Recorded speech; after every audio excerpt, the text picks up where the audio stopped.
My name is James Mary Kelly, and the Mary part was a reflection of my mother's sense of humour. I was forced into using it because the JKs for the hallmark were used up in the 1700s and the 1900s, so I had to use my middle name. The Kilkenny Design started up, I think it was around 65, and I came on a school trip in early 68, and I was really taken in by it, and I always wanted to work with my hands, and you know, I was really thinking of becoming a draftsman, engineering draftsman. I'm so happy that didn't happen.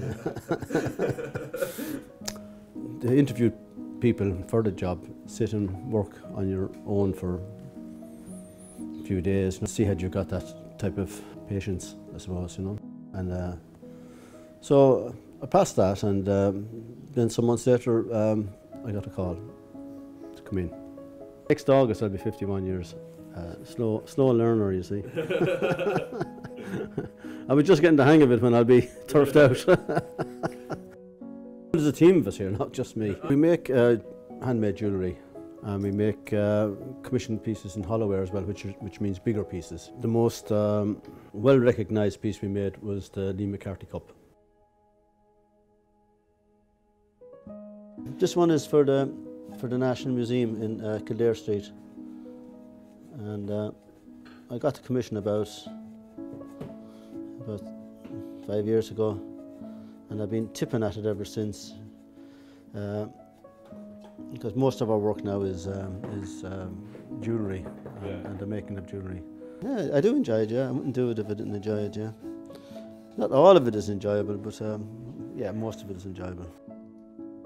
The small stuff then would be anything down to a little tiny eternity ring or a small wedding ring.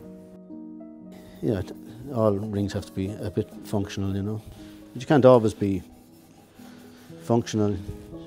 The styles have changed now, and things tend to be a little bit more ornamental than they used to be, especially in the jewellery, you know.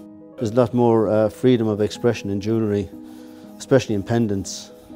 You know, a pendant hanging on someone's neck is like it's like a picture. No restrictions. It doesn't have to fit the finger. You know, it's not in the way. So it's really nice. Pendants are great for expression, for expressing design in general. You know.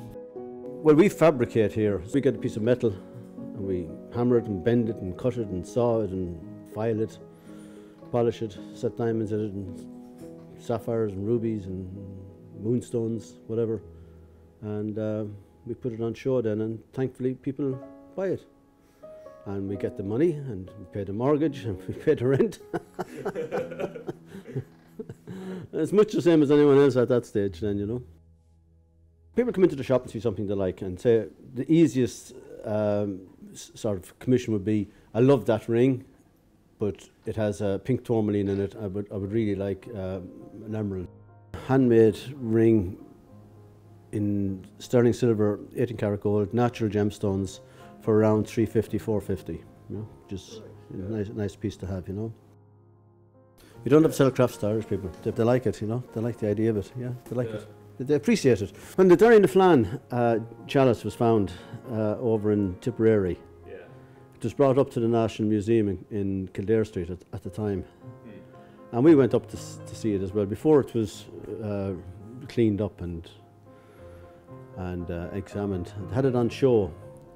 And there were so many people queuing up outside to see it. You were only allowed, I think, 2 minutes for 2 people at a time to go and look at it, and you had to move on. That was the interest in metalwork in Ireland. I was really taken by it. It was fantastic. Could you introduce yourself, please? Yes, my name is James Mary Kelly. The Mary part was given to me by, or the James part was also. So was the Kelly. Start again. Not wrong.